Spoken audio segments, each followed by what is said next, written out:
Sir आपके साथ कोई ऐसा रहा हो, कोई ऐसा क्राइम सीन जिसको आप शेयर करना जो एस्पिरेंट उनके लिए मैं एक ही रिकमेंड करूंगा चीज़ कि जनरली ऐसी चीज़ों में इन्वॉल्व होने से बचें। आप अपने बारे में बताइए। मैं ग्वालियर मध्य प्रदेश का रहने वाला हूँ जी और अभी करंट में यूपी पुलिस में as a sub inspector work. Ma'am, आपके बारे में बताइए। मैं यूपी से ही बिलोंग करती हूँ, आगरा जिले से। आपने कौन सी ईयर में क्लियर किया था एग्जाम 21 में एग्जाम आया था, 21 में ही हुआ, मतलब 2021 में। लेट्स से कि किसी से के साथ झगड़ा हो गया, जी। फर्स्ट 100 नंबर पे कॉल करते हैं, हाँ, देन पुलिस आती है, जी। उसके बाद क्या प्रोसीजर होता है? जैसे पुलिस आती है, पहले तो ये होता है अगर एफआईआर दर्ज हो गई ना सर तो वो कोर्ट तक ही जाएगी। सर जैसे कि स्टूडेंट्स जनरली जो डरते हैं कि एफआईआर हो गई तो हम गवर्नमेंट जॉब की तैयारी नहीं कर सकते, तो उनको इस चीज़ से कैसे टैकल करना चाहिए? उनको फर्स्ट और सबसे पहले तो ये कोशिश करनी चाहिए कि कहीं ये ऐसी सब एक्टिविटी चीजें में ना ही आए।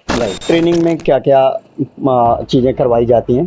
ट्रेनिंग में पुलिस को फिजिकल, वेपन ट्रेनिंग।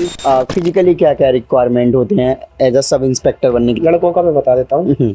लड़कों का तो 168 सेंटीमीटर हाइट होनी चाहिए। स्टूडेंट्स तैयारी करते हैं यूपी पुलिस के लिए, तो वो क्या सिलेबस को कैसे पढ़ें? स्टेज ऑफ एग्जाम सर ऐसा है, सबसे पहले होता है रिटन टेस्ट। रिटन टेस्ट मतलब ऑब्जेक्टिव टाइप वाला। कितने घंटे पढ़ें तभी सिलेक्शन होगा? कभी कोई 6 घंटे में करता है, कोई 8 घंटे में करता है, और वही कोई स्टूडेंट इतना ब्रिलियंट होता है वो 4 घंटे में भी कर सकता है। Hello everyone, welcome to student of friends. अभी हमारे साथ हैं यूपी पुलिस से पुष्पराज सर और संध्या मैम, जो कि ब्रदर एंड सिस्टर हैं, और इनकी इंटरेस्टिंग जर्नी अगर हम बताएं तो इन्होंने साथ में ही यूपी पुलिस को क्लियर किया है, और साथ ही आज हम इनसे डिस्कस करेंगे इनके वर्क लाइफ के बारे में। और आप सभी को पता है कि अभी यूपी पुलिस है जो सब इंस्पेक्टर की वैकेंसीज आने वाली हैं, सो दैट कि एग्जाम भी अराउंड 4-5 मंथ में हो जाएगा, तो उससे रिलेटेड भी इनसे इनकी स्ट्रेटजीज क्या रही और क्या बुक्स आप फॉलो कर सकते हैं और किस तरीके से आप भी यूपी पुलिस में सब इंस्पेक्टर के पोस्ट को क्रैक कर सकते हैं। सबसे पहले सर स्वागत है आपका, मैम आपका स्वागत है हमारे पॉडकास्ट में। ओके, आप अपने बारे में बताइए। मुझे लगता है कि आप एक लोग बता देंगे अपना बैकग्राउंड, फैमिली वगैरह का क्या था, तो दोनों लोगों का कवर हो जाएगा। ऐसा भी कह सकते हैं, जी। हम दोनों कजिन भाई बहन है। हाँ ये मेरी बुआ की लड़की है जी और मैं ग्वालियर मध्य प्रदेश का रहने वाला हूँ जी। और अभी करंट में यूपी पुलिस में as a sub inspector work. Okay ma'am, आपके बारे में बताइए। मैं यूपी से ही बिलोंग करती हूँ, आगरा जिले से। ओके, मैं यूपी पुलिस एसआई में अभी Okay. कार्यरत हूँ। आपने कौन सी ईयर में क्लियर किया था एग्जाम 21 में एग्जाम आया था, 21 में ही हुआ, मतलब 2021 बोलो। ओके और फिर 23 में हमारी ज्वाइनिंग हुई। ओके, कितने टाइम से आप लोग तैयारी कर रहे थे इसके लिए? लगभग 6 महीने मैंने लगे। 6 मंथ। क्या इंस्पिरेशन था कि आपको इंस्पेक्टर बनना है, वो भी यूपी पुलिस में? यूपी पुलिस ऑल्दो काफ़ी पुलिसिंग में काफ़ी पॉपुलर पुलिस मानी जाती है जी। इसमें मेरी बहन देगी इसका आंसर। ओके जी मैम, बताएं। सर हम दोनों की बड़ी बहन है जो हाँ। 2019 में सेलेक्टेड है। उनको देख के ही हमें वर्दी थोड़ा लगा कि हमारे पास भी स्टार होने चाहिए। ओके उनको देख के ही लगा कि फिर वैकेंसी आई, हम लोगों ने मेहनत की, हम दोनों एक साथ ही सिलेक्टेड हुए। ओके, तो आप लोग एक साथ प्रिपरेशन कर रहे थे, रहते तो अलग थे बट डिस्कशन काइंड ऑफ चल जाता था। हाँ ओके। तो जब फर्स्ट रिजल्ट, जैसे ही आपने देखा पीडीएफ में दोनों लोगों का नाम है, जी सर। ऑब्वियसली जब आप पढ़ाई डिस्कशन साथ में कर रहे हो तो ये भी डिस्कशन कर रहे हो कि रिजल्ट आने वाला है, और फिर वो रिजल्ट देखते ही क्या रिएक्शन था? जनरली अच्छा लगता है ना कि यूनिफॉर्म के लिए आप तैयारी कर रहे हो। अदर गवर्नमेंट जॉब्स हैं, उनसे अगर यूनिफॉर्म की पर्टिकुलरली जॉब की बात करें तो वो थोड़ा सा डिफरेंट उसका रिएक्शन होता है, क्योंकि इसमें एक अलग आइडेंटिटी मिल जाती है। आप कहीं भी जाओगे यूनिफॉर्म पहने हो तो सब लोग पहचान जाएंगे कि ये पुलिस हैं और इस पोस्ट पे भी है। सर इसकी तो बड़ी रिजल्ट वाले दिन की स्टोरी बताता हूँ। हाँ। सर 12 जून 2022 को आया था हमारा जो रिजल्ट था। ओके, देखिए इनको याद भी है एकदम डेट एग्जैक्टली। सर बिल्कुल याद होगा, उस दिन से शायद व्यक्ति की जिस दिन जॉब लगती है उस दिन से उसकी लाइफ चेंज हो जाती हाँ है। हाँ बिल्कुल। तो सर मेरा तो सर 11 जून को हो गया था मोबाइल खराब, तो मैंने मोबाइल जो होता है ना बनने के लिए हाँ, दिया दुकान हुआ पर दे दिया था। हाँ और मोबाइल बंद करके आराम से बैठा हुआ था। हाँ और फिर मैं लगभग मोबाइल सही हो गया, दिन में शायद 1 बजे के लगभग रिजल्ट आया था ना। हाँ 1-2 बजे के लगभग आया था। मैं 3-4 बजे मोबाइल लेने गया, मैंने कि मोबाइल सही हो गया, मोबाइल ले आता हूँ। तो जब मोबाइल लेने गया तो जब स्विच ऑन किया तो नोटिफिकेशन इसका मिस कॉल आया है, उसका मिस कॉल आया, ट्रू कॉलर पर दिखाता है। तो जब मैंने देखा और वहीं से मैंने फिर इनको कॉल किया, क्योंकि ये रिजल्ट देख चुके थे खुद का भी और मेरा भी। तो जब मैंने कॉल किया तो इसने बताया कि अपन दोनों का हो गया ऐसे ऐसे करके। तो सबसे पहले तो मैं दुकान पे ही इतना खुश हो गया कि वाह क्या बात है। तो दुकान वाला पूछ रहा भैया क्या हो गया कैसे, तो मैंने बोला बस भाई तुझे मिठाई खिलाता हूँ थोड़ी देर में, क्या हो गया वो तुझे पता चलता है। ओके, आप लोगों ने जैसे बताया कि 6 मंथ आपने तैयारी करी, तो आपका कौन सा टाइम में हुआ था और कितने क्या आपने कोचिंग ली और क्या क्या रिसोर्सेज फॉलो करे, इसके बारे में हम बाद में बात करेंगे। तैयारी का फेस का बताइए, स्टार्टिंग का। सर हम दोनों का फर्स्ट अटेम्प्ट में ही हो गया था। जैसे हम लगभग 21-22 साल के हुए ही थे तब ये वैकेंसी आई। हम दोनों लगभग एक ही जैसी उम्र है हमारी, 6 महीने का डिफरेंस हमारी एज में। हम दोनों 21-22 साल के थे तभी ये वैकेंसी आई। 21 ईयर मिनिमम एज है अप्लाई करने की। वैकेंसी आई और हमने मेहनत भी करी और ऊपर वाले की कृपा है कि तुम्हारा फर्स्ट अटेम्प्ट में हो गया। ओके, सो आपने कोई अदर कॉम्पिटिटिव एग्जाम्स दिए थे यूपी पुलिस इंस्पेक्टर के अलावा? जी नहीं सर। सिर्फ आपका यही टारगेट था कि यूपी पुलिस इंस्पेक्टर के लिए आपको प्रिपेयर करना है? जी सर, इसमें सर थोड़ा सा डिफरेंस है सर। मैं एमपी पीसीएस की तैयारी कर रहा था सर। ओके। मैंने हमारे मध्य प्रदेश पीसीएस में 2 इंटरव्यू दिए हैं और एक इंटरव्यू मैंने छत्तीसगढ़ पीसीएस में भी दिया है। ओके, तो आप जैसे पीसीएस के लिए कर रहे थे और आप सब इंस्पेक्टर बन गए हैं, तो इस जर्नी के ट्रांजिशन फेज को आप कैसे देखते हैं? क्योंकि आप इंटरव्यू के लिए अपेयर हो रहे थे, तो मुझे लगता है कि 1-2 और अटैम्प्ट ट्राई करते तो मे बी आप पीसीएस ऑफिसर बन जाते या पीसीएस के थ्रू आप डीएसपी भी डायरेक्ट बन जाते। ठीक है सर, लेकिन हम जो गोल डिसाइड करते हैं कभी कभी उस गोल तक पहुंचने के लिए थोड़ा रास्ता डिफरेंट हो जाता है। तो अभी हम यहाँ हैं, शायद फ्यूचर में जो भी होगा देखा जाएगा, प्रयासरत है। ओके, एक और इंटरेस्टिंग अगर मैं आपसे पूछूं, जैसे आपके एमपी में जो संतोष पटेल सर हैं वो काफ़ी पॉपुलर हैं सोशल मीडिया पे भी, तो आप उनके बारे में क्या सोचते हैं? और उनका लोग काफ़ी पसंद करते हैं, पुलिसिंग वगैरह भी। क्या आप भी उनसे इंस्पायर थे, जैसे उन्होंने भी पीसीएस क्लियर किया हुआ है? जी डेफिनेटली सर, संतोष पटेल सर को मैं सर बहुत टाइम से जानता हूँ सर। एक बार लगभग 2019 में जब मैंने थोड़ा गवर्नमेंट की तरफ इंक्लाइन हुआ था, गवर्नमेंट जॉब की तरफ, तब मैंने उनका पहला इंटरव्यू देखा था। उसी दिन से मुझे लगा था कि सर वाकई बहुत डिफरेंट है। सर की जो हर चीज़ के लिए अप्रोच है, टू द पॉइंट बात करते हैं और किसी को जो भी जैसे भी लगे, उनका एक डिफरेंट नेचर है। आप भी जैसे जो भी उनको फॉलो करता है वो जानता होगा, बिल्कुल जमीन से जुड़े हुआ आदमी है।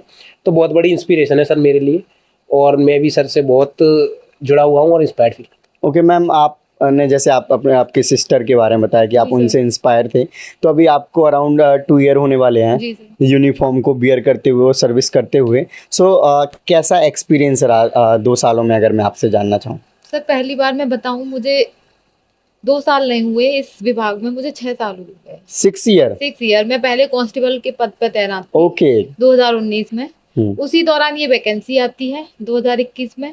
पहली वैकेंसी मैंने यूपी पुलिस दी थी, कांस्टेबल, एज अ कांस्टेबल।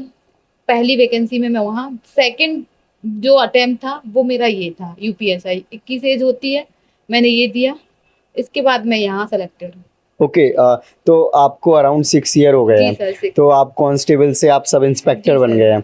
तो कांस्टेबल की लाइफ और सब इंस्पेक्टर की लाइफ में आपको मेजर क्या डिफरेंस लगता है? सर चेंजिंग तो है, क्योंकि एक तो जिम्मेदारी भी है सब इंस्पेक्टर की। हमने अगर ये स्टार लगा लिए तो थोड़ी सी जिम्मेदारी बढ़ती है और कहीं ना कहीं थोड़ी इज्जत भी बढ़ती है। ओके, और कहीं ना कहीं आपके अंडर में टीम आ जाती है, तो वो आप कहीं ना कहीं टीम के लीडर बन जाते हैं, के लीडर और वो एक आपको और ज़्यादा काम करने का मौका मिल जाता है। ऑल्दो आप अपने कांस्टेबल के पोस्ट पे भी वर्क कर ही रहे होंगे। ओके, तो मैम पुलिसिंग फीमेल के पर्सपेक्टिव से देखा जाए, क्योंकि अगर पुलिसिंग देखा जाता है तो ऐसे देखा जाता है कि ये मेल के लिए ही बना है, और जनरली हम तो पुलिस को बचपन में अगर देखें, आज से 10-15 साल पहले जब सोशल मीडिया नहीं हुआ करता था और गाँव में जब अगर कोई पुलिस भी जाती थी तो पूरे गांव को पता होता था। इंस्पेक्टर की बात नहीं, कांस्टेबल भी जाए तो पूरा गांव को पता होता है पुलिस आई है। तो अभी के अकॉर्डिंग आपको कैसा लगता है फीमेल एज अ रोल आपका जो है, कि हाँ फीमेल किस तरीके से एडजस्ट कर पा रहे हैं अपनी पुलिसिंग में? सर एडजस्ट हो जाता है, थोड़ी सी कठिनाई आती है। जैसे अभी तो मैं अनमैरिड हूँ, जब मैरिड होते हैं, बच्चे होते हैं, उनके साथ थोड़ी दिक्कतें आती हैं, लेकिन लीव वगैरह मिल जाती है उससे। फिर सबसे बड़ी बात सर, आज के टाइम में सेल्फ डिपेंड होना जरूरी है इस टाइम में। Self independent, right. Okay ma'am, जैसे पुलिसिंग है जो कि देखी जाती है कि मेल के लिए ही बनी है, और हम जनरली अगर आज से 10-15 साल भी पहले देखें तो हम फीमेल को तो बहुत कम ही देखते थे, और लगता है कि पुलिस को देखकर कि हाँ एक मैन ही है जो पुलिस ऑफिसर या फिर पुलिस कांस्टेबल या कोई भी पोस्ट हो उसको कर सकते हैं अच्छे से। तो आपका क्या पर्टिकुलरली एक्सपीरियंस रहा आपने, क्योंकि 2 पोस्ट को आपने एक्सपीरियंस किया है और आप अच्छे से मुझे लगता है बता सकते हैं, क्योंकि कांस्टेबल का जो पोस्ट होता है वो बहुत ज़्यादा चैलेंजिंग माना जाता है, क्योंकि उसमें ग्राउंड लेवल पे एकदम काम करना पड़ता है। कोई भी क्राइम हो गया अगर उसमें कुछ भी हो रहा है तो मुझे लग रहा है कि कांस्टेबल को सबसे आगे किया जाता है कि भाई आप ये काम करोगे, बाकी फिर ऑफिसर्स उनको डायरेक्शन देंगे या फिर जो भी चीज़ें हैं। जी सर, ये कहना गलत है कि पुलिसिंग केवल मेन के लिए है जी क्योंकि जरूरत तो हमें वुमेन की भी है। जी बिल्कुल मैम। बिल्कुल है, इसीलिए अब क्राइटेरिया बढ़ा है 2011 से। उससे पहले थोड़ी कम हुआ करती थी वुमेन, क्योंकि घर वाले पसंद भी नहीं करते थे कि लड़की पुलिस में जाए। जी बिल्कुल। मैं भी जब सेलेक्ट हुई 2019 में, मेरे घर वाले नहीं चाहते थे कि मैं 2019 में कांस्टेबल वाला जॉब ज्वाइन करूं। क्योंकि पहली भर्ती थी मेरी जी। 18 एज हुई, शायद मैं 19 की थी जब ही मैं ट्रेनिंग पे चली गई। ओके, तो आप काफी यंग एज में एकदम ही आप, मुझे लग रहा है कि यूनिफॉर्म के लिए ही आप बने थे। मेरी मदर थी, हाँ, लेकिन मेरी मदर ने ही केवल पूरा, मैं जॉइंट फैमिली से बिलोंग करती हूँ, हाँ, तो मेरी जॉइंट फैमिली थी तो किसी को पसंद नहीं था कि मैं वहां जाऊं, लेकिन मेरी केवल एक माँ और मेरी बहन दोनों ने कहा जाएगी ये। ओके। और खुदा ना खास्ता सर उस बीच में कोई वैकेंसी नहीं आई। 2019 के बाद जब हम ट्रेनिंग करके आते हैं, कोरोना टाइम आ गया था, कोरोना की वजह से कोई वैकेंसी नहीं आई, तो मुझे लगता है शायद वो डिसीजन मेरा सही था। फिर सेकंड इसमें अगर ना होता 2021 में ये वैकेंसी आती है, फिर इसमें किया, थोड़ी चैलेंजिंग होती है लड़कियों के लिए। अभी तो मुझे कोई ऐसी दिक्कत नहीं आई है सर। Okay right ma'am.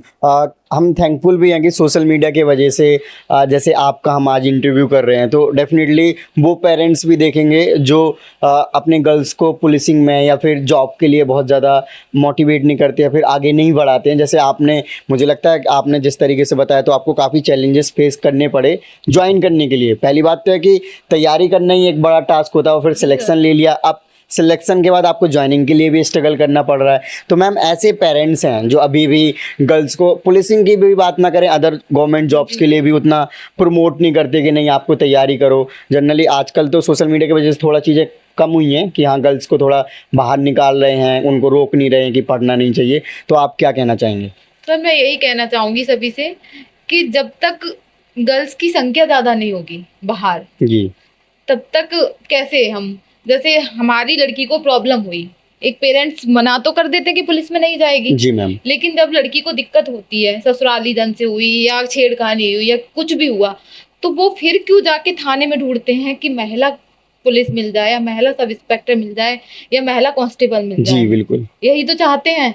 अगर कहीं भी जाते फीमेल डॉक्टर को ढूंढते हैं कि हमारी लड़की को दिक्कत है तो फीमेल डॉक्टर को, जब हम बाहर नहीं भेजेंगे तो वहाँ कैसे मिलेंगी? मेरा कहना ये है सभी क्षेत्र में जिसमें इंटरेस्ट है लड़की को, जिसमें इंटरेस्ट है अपनी बच्ची को, उसमें भेजें आगे। और पुलिसिंग भी खराब नहीं है लड़कियों के लिए। मैं 6 साल से हूँ, मुझे कोई ऐसी दिक्कत नहीं है सर। ओके मैम, जनरली जैसे कई बार फेक वुमेन केसेस भी आते हैं और कई बार बहुत जेन्युइन भी होते हैं, क्योंकि गर्ल्स के साथ पीछे से अगर हिस्ट्री देखें तो गर्ल्स को बहुत ज़्यादा डोमिनेट किया गया है मेल के द्वारा, तो वो कहीं ना कहीं चीज़ें हैं। बट आजकल इक्वालिटी की बात बराबर लेवल पे हो रही है, सोशल मीडिया के थ्रू हो या फिर बड़े बड़े जो ऑफिसर्स हैं, पॉलिटिशियन हैं, आजकल बढ़ चढ़ के सभी वुमेन पार्टिसिपेट कर रहे हैं और उनको आगे बढ़ने का मौका भी दिया जा रहा है। बट इस तरीके की सिचुएशन में मैम आप कैसे डील किया? अगर आपके सामने कोई ऐसी स्टोरी हो या फिर आपके साथ कोई ऐसा केस हुआ हो जिसको आप शेयर करना चाहें। केस तो नहीं सर, लेकिन हाँ ये तो है, इसका थोड़ा सा मिसयूज हो रहा है, उसका यूज थोड़ा कम हो रहा है जी। कानून हमारे लिए बनाया गया है, हमारी सुरक्षा के लिए, तो हमें केवल उसका यूज करना है जी। अगर यूज करेंगे, बनाया इसीलिए है कि महिलाएं बराबर हो जाएं जी बिल्कुल, लेकिन उसका मिसयूज कर रहे हैं तो वो गलत है। इसमें मैं सर कुछ नहीं कहूंगी, क्योंकि लड़की अगर कुछ कह देती है, आके थाने में आके कह दी, उसने प्रार्थना पत्र दे दिया तो वही मान्य है, फिर उसको केवल कोर्ट काटता है, हम नहीं सर।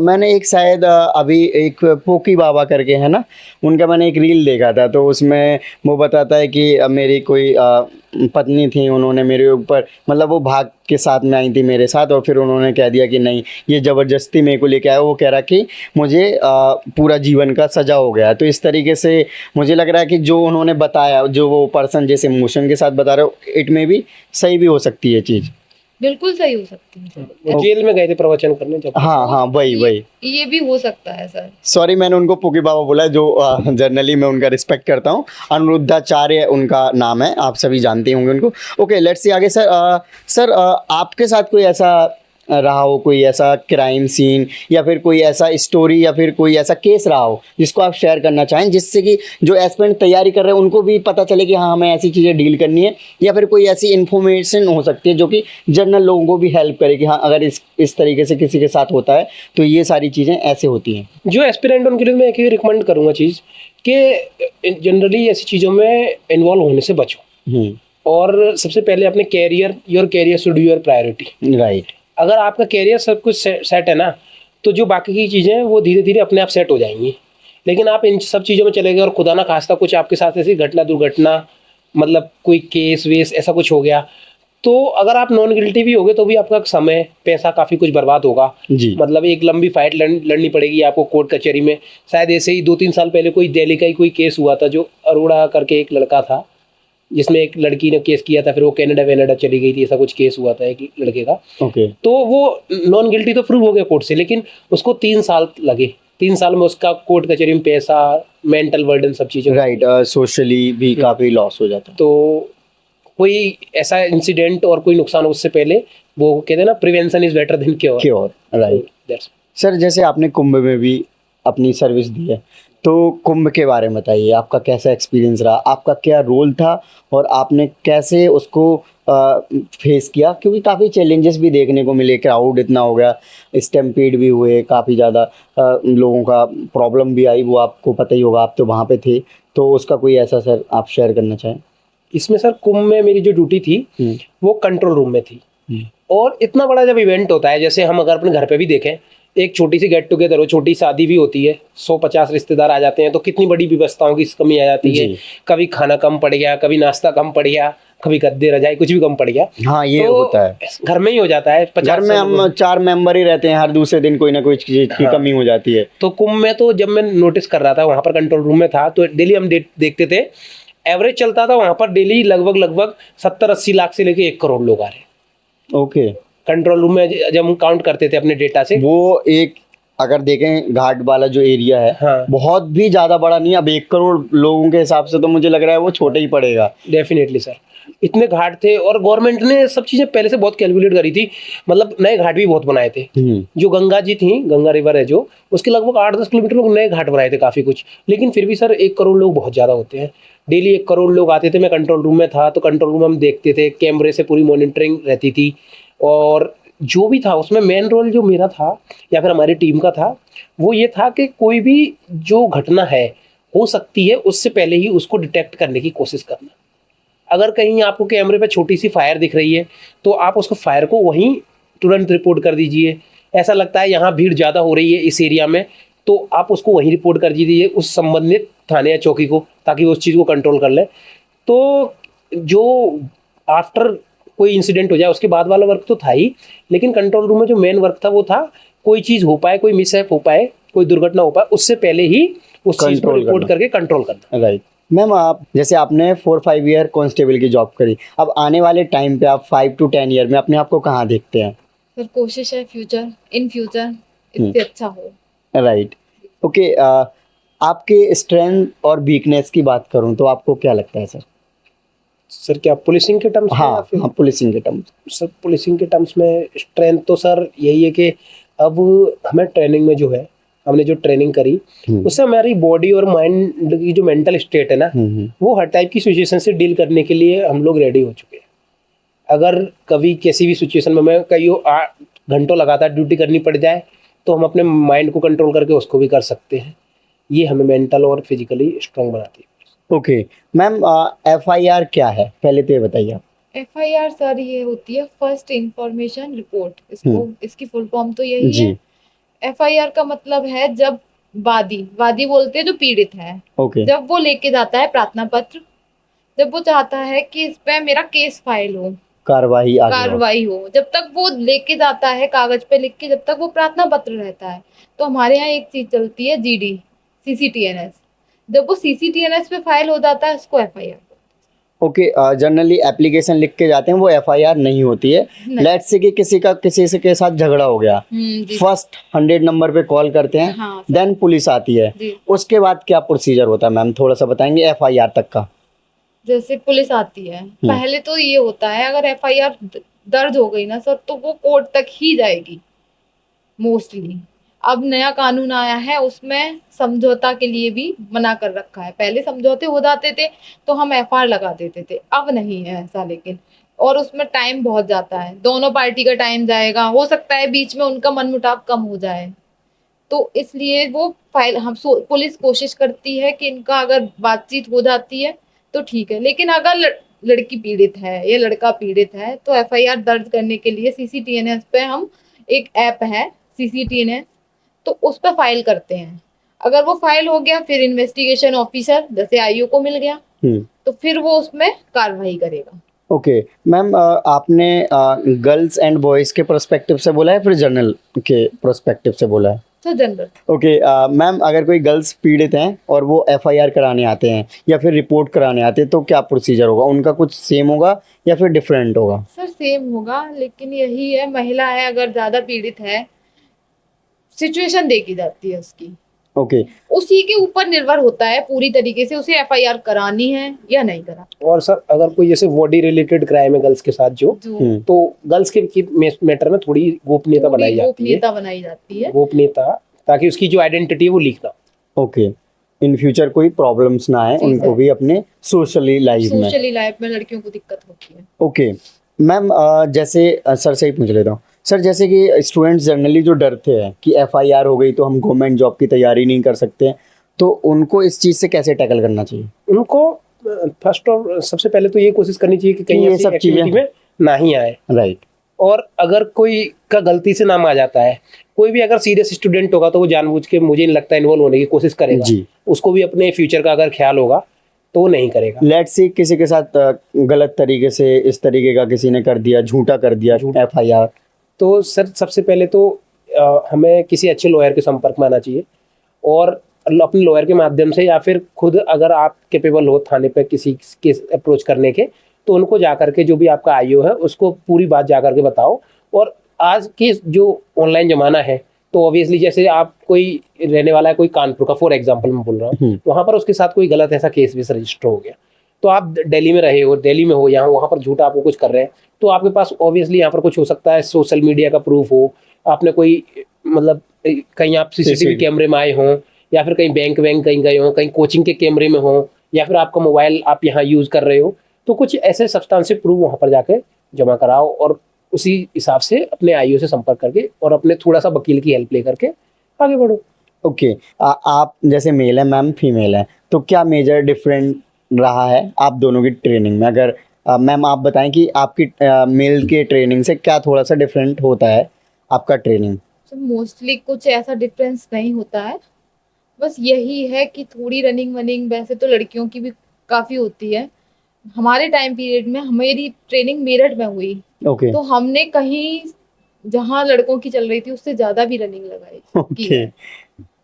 एक दिन में 10-10 किलोमीटर हम दौड़े हैं। और उसके बाद भी पूरा टाइम भाग दौड़ रहती थी, तो थोड़ा टाइम हमारा जो था काफ़ी मेहनत, हेक्टिक भी होता है ट्रेनिंग। कितने आवर्स की होती है डेली ट्रेनिंग? सर डेली का सुबह के 5 बजे जब रोल कॉल होता है, बिस्तर से उठ गए ना, हाँ, उसके बाद रात को 9 बजे ही तुम्हें बिस्तर नसीब होता है। उसके बीच में थोड़ा प्रोसेस रहता है कि स्कूलिंग होती है, स्कूल भी होता है, और रोल कॉल भी होती है 2 बार, और उसमें ग्राउंड चले गए तो वहाँ थोड़ा ब्रेक दे दिया पानी वानी के लिए।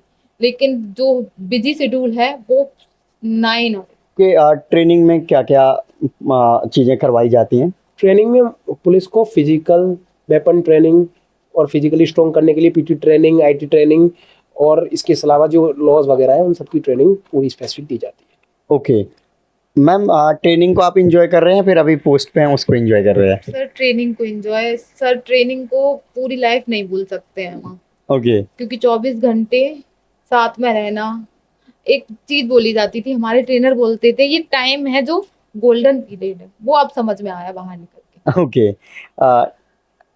ट्रेनिंग के बाद डायरेक्ट आपको ग्राउंड पे या फील्ड वर्क में पोस्टिंग मिल जाती है? जी सर। फिजिकली क्या क्या रिक्वायरमेंट होते हैं एज अ सब इंस्पेक्टर बनने के लिए, जैसे हाइट, वेट, चेस्ट और वो सब मेडिकल जो भी है?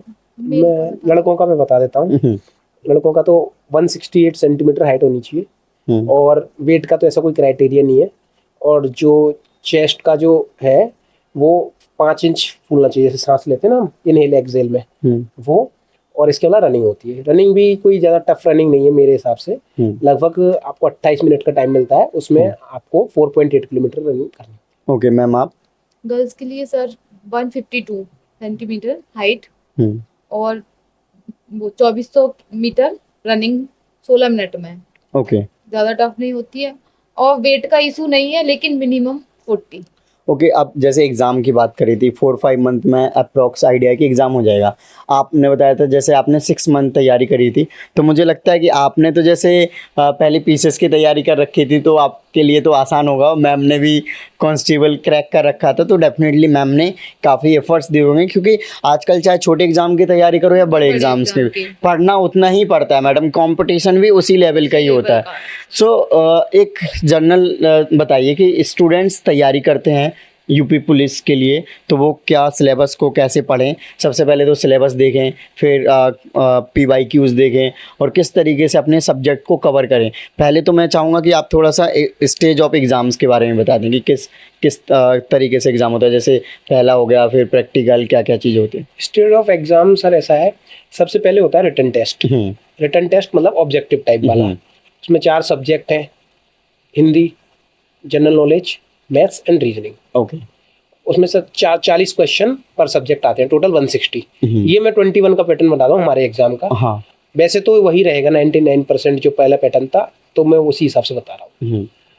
तो यही है 40 क्वेश्चन पर सब्जेक्ट और 160 क्वेश्चन होते हैं।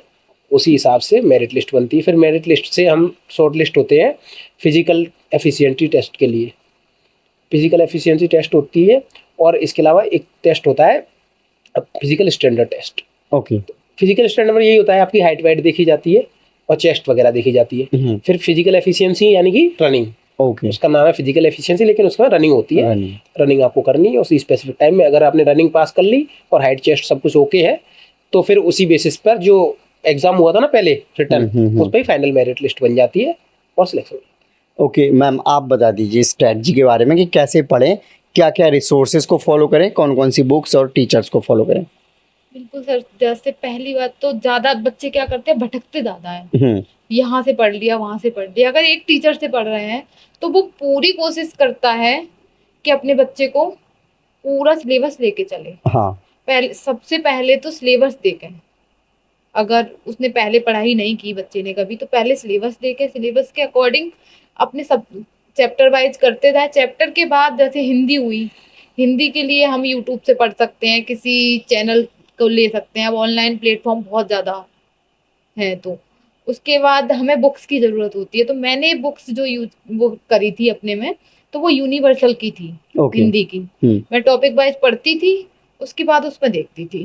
प्रैक्टिस सेट भी था और चैप्टर वाइज भी था उसमें। और जैसे मूल विधि हुई, उसके लिए मैंने घटना चक्र पढ़ा था। जीएस के लिए भी सब्जेक्ट वाइज घटना चक्र ही लिया था। और ये होता है ना कि हम बुक्स से पूरी तरीके से नहीं पढ़ सकते, गाइडेंस की थोड़ी ज़रूरत होती है। तो यूट्यूब है और अदर प्लेटफॉर्म भी है, हम कोई भी ले सकते हैं। मैथ के लिए बहुत ज़्यादा प्रैक्टिस की ज़रूरत है। हमें डेली मैथ और रीजनिंग तो करना ही चाहिए। अगर अभी तो एग्जाम है, अब तो डेली 4 सब्जेक्ट पढ़ेगा इंसान, लेकिन ये 2 सब्जेक्ट ऐसे हैं कि प्रैक्टिस मांगते हैं। मैथ आपने कैसे किया था, क्योंकि मैथ और रीजनिंग एक सिमिलर टाइप हो जाते हैं? जी सर। और मैथ के बारे में आपने ज़्यादा एम्फेसाइज भी किया है। जी sir.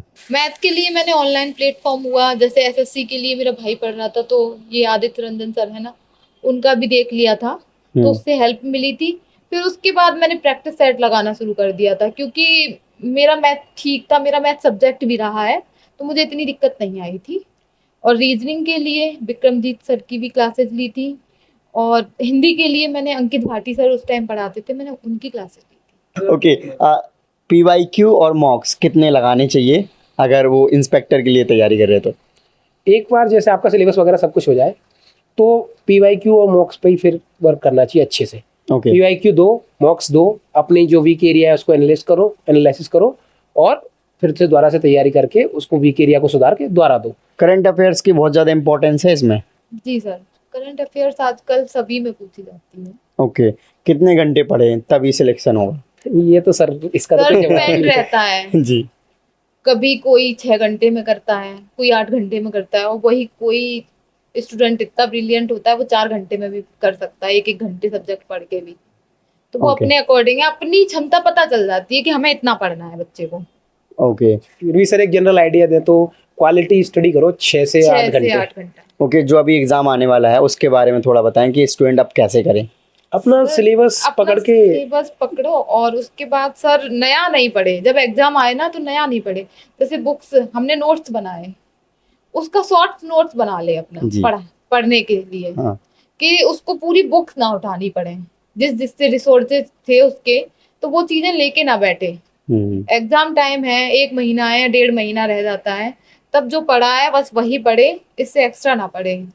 Okay so thank you so much sir and ma'am, आपने काफ़ी अच्छे से अपना एक्सपीरियंस शेयर किया, साथ ही साथ स्ट्रेटजी और थोड़ा गाइड किया कि कैसे वो एग्ज़ाम्स को भी टारगेट कर सकते हैं। सो आई होप फ्रेंड आपने वीडियो को एंजॉय किया होगा और डेफिनेटली आपको कुछ आपकी लाइफ में वैल्यू ऐड हुई होगी। आप अगर तैयारी कर रहे हैं तो डेफिनेटली आपके लिए बहुत ही ज़्यादा सपोर्ट मिल जाएगा। और अगर सर और मैम इंस्टाग्राम पे होंगे तो मैं उनका भी लिंक दे दूंगा, सो दैट कि आप इनसे डायरेक्टली भी कुछ डाउट है, क्वेश्चन है, पूछ सकते हैं। थैंक यू, जय हिंद, बाय बाय।